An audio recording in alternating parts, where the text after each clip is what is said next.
Hello, Mepham. Welcome back to Midweek Update. Wait, Maddie, hold on.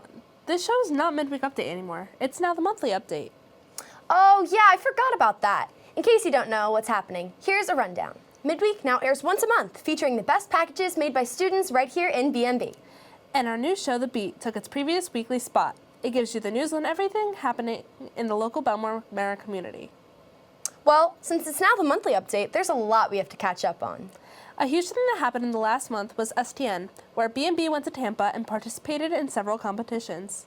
Oh yeah, different groups took on different challenges and filmed a variety of content, which will be shown in this week's episode. Hey Maddie, what is your most unpopular opinion about music? That's random, but I don't know, maybe that Zach Bryan is like a terrible singer. You're kidding, right? We'll have to argue about this later.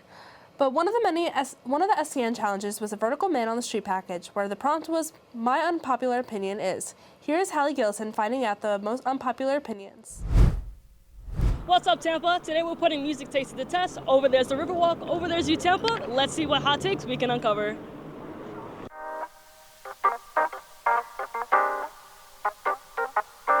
Do you guys have time for a few questions? What's a popular artist that you can't stand? Ooh.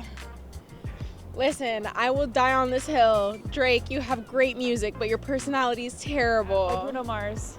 I'm sorry. Actually, I know. Bruno Mars, that's my guy, know, bro. I know. Oh, Tate McRae. I don't like Tate McRae. What's a genre of music that you absolutely hate? That I hate? I'd say rock. What is that? It's too aggressive for me. Yeah, country. Thank you.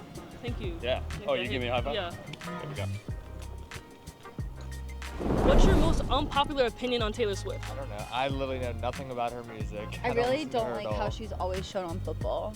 But, unpopular opinion, it's bringing the women to the sport. I don't like her. That's not unpopular though. I don't think she's as good of a dancer as people think. Singer. I think she can sing. Dancing, though. I like her old music, but I really don't like her today's music and all the stuff with Travis Kelce. Not into it. Taking over. Are people more Swifties or not Swifties?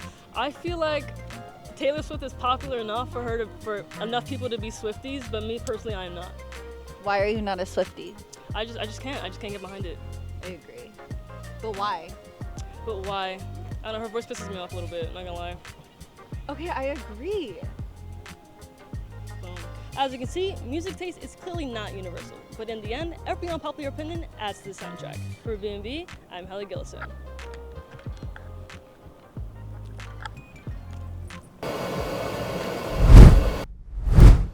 Wow, I didn't expect that so many people would dislike Taylor Swift, although I definitely agree.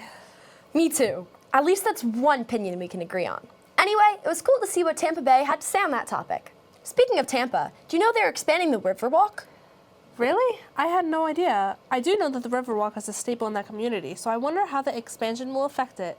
Well, since it's now a current issue in Tampa, it became a story for a group competing in the News Story Challenge. This group received the prompt, report a current issue affecting the Tampa or Florida community. Now I'm curious about this topic, so let's hear what Maya Passanisi has to say. These might just look like some piles of bricks, but 2 years and $56 million from now, it is going to look like this. The east side of the famed Tampa Riverwalk, filled with joggers, cyclists, and tourists alike, taking in the beautiful views. Seeing the skyline, seeing the people that walk past, great weather as well, and everyone's just physically active. It's a great area. The Riverwalk is the most outstanding piece of urban design I've ever seen. And I'm a city planner, graduated from Harvard, from New York State, where we have plenty of rivers, but nothing this interesting. The goal of this project is to lengthen the Riverwalk by over 5 miles while simultaneously improving safety conditions deeper into Tampa. I mean, Tampa in general has been getting a lot more populated with time. It's been getting a lot busier, a lot more traffic, a lot longer commute times to get to work. People like to be active here as well. So even if they're biking, they're on main roads a lot in the traffic, you can get hit. It's not as safe for pedestrians. Councilman Vieira hopes to make streets safer and provide better transportation for the community. These improvements are being implemented on multiple streets and include upgraded lighting, bike lanes, new traffic signals, and better sidewalks and crosswalks, working with the city's Vision Zero commitment to eliminate traffic accidents and fatalities. To beautify the environment and make it friendly for everybody to come on the Riverwalk to enjoy the water. This is the greatest way to bring people together and realize that our future lives will we all get along well together. This project is about more than just extending the Riverwalk. It's about building a safer, more connected Tampa for everyone. Reporting from the Riverwalk, for BNB, I'm Maya Passanisi. Thanks, Maya. It's really great to be able to see the impact of the change that's had on the Tampa community. Did you know that Maya's not the only reporter in town? Well, obviously. Just like us, there's a local broadcasting school in downtown Tampa. The group competing in arts and culture tackled the story with the prompt Cultivate to capture how this school is growing people's love for broadcasting. That's really great to hear. It's interesting that there's a program in Tampa just like there is here. Absolutely. Now let's check out how this local broadcasting school is making an impact in the community and on aspiring broadcasters. Ali Redican has more on this topic. As I was going through high school, I realized that I don't really want to be the one on stage. I want to be the one really behind the scenes, but my high school never really offered any experience like this. So when I got to college here in Tampa and I realized that this internship was available, I immediately applied just because the experience here can be so helpful for me in the future.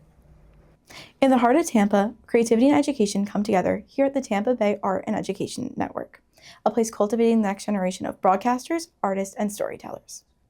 Of course, we have certain standard metric goals where we're like, okay, per your internship requirements, you have to finish, this video. And we have our goals where we typically want them to finish every project. But for me, as long as they came out with more knowledge than what they came in and more skill sets and they learned something, to me, that's the most important. Their growth is made possible by the hands-on experience they gain here. And you have to have a little bit of drive to say this is what I want more experience in this. So I really like the kids that are more vocal about I like editing, or I like to be more in story, the writing part of it. And we kind of gear the program towards what they're doing and what their interest is, because we want them to have a lift up into their next career. So this experience really gives me a lot of good tools that I can use in the future that I feel like maybe most colleges don't really give you the same amount of experience. I feel like a lot of what we do is preserving history, preserving stories, having another voice to tell those stories out there that might be forgotten. I think the medium is always going to change, but the message is always going to be there. So the stories are there to live on forever. And I think that's the part that I'm proud of the work that we've done, all the award-winning work that we've produced, and it's there. It's a permanent record for what we've done in Hillsborough County. Here at TBAE, students aren't just watching stories unfold. They're the ones creating them, one broadcast at a time. For BNB, I'm Ali Redican. The amount of programs in different states is super interesting to see. Dana, do you know what other programs are dealing with? Yeah, the sports commentary package was about the NIL, which I'm pretty sure was the anti-villain thing in the Minion movie. No, Dana. It's NCAA sports related. The category from the competition that will be shown is sports commentary, where this group was given the prompt, are NIL opportunities creating divisions within the teams? For more on this, here's Lucas Pengankar. Since 2021, we've witnessed a change in college sports. Due to NIL, now more than ever, teams have disparities in spending money.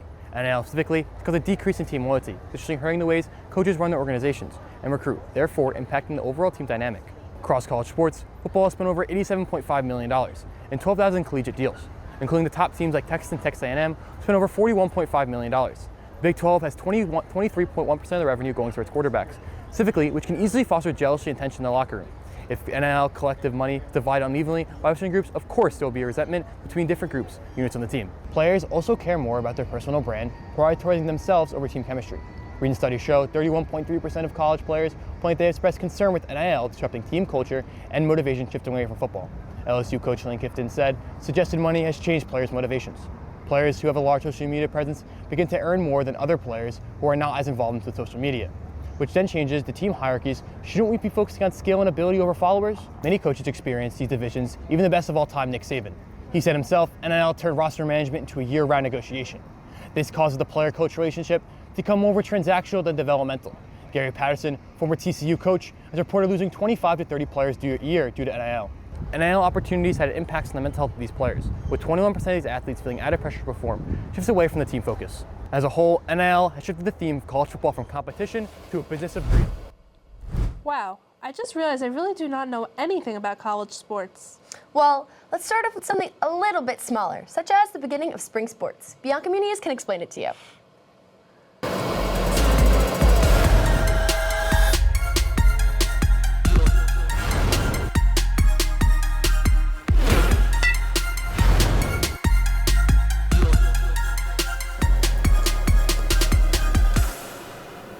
It's been an exciting month with big moments in hockey and wrestling.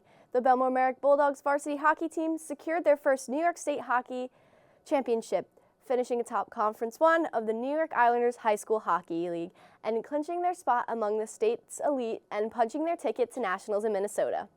Now in wrestling, senior Jason Martin claimed the Nassau County Championship, cementing his place in school history. A three-time All-County wrestler, Martin was also awarded the prestigious Most Outstanding Wrestler Award in recognition of his exceptional skill, leadership, and performance on the mat. With the winter season coming to an end, we now jump into lacrosse, track, golf, softball, baseball, and girls flag football with the spring season in full swing. Thank you, Bianca, for explaining it to me. I'm definitely all caught up now. Well, Dina, I think it's about time we wrap up this month's episode. Now you know that it's the monthly update. Make sure to tune in for next month's episode with more news stories from in and around the Bellmore-Merrick Central High School District to bring you inside the parts of the community we don't always get to see. Until then, I'm Dana Stone. And I'm Maddie Hunter, and thank you for watching this month's episode.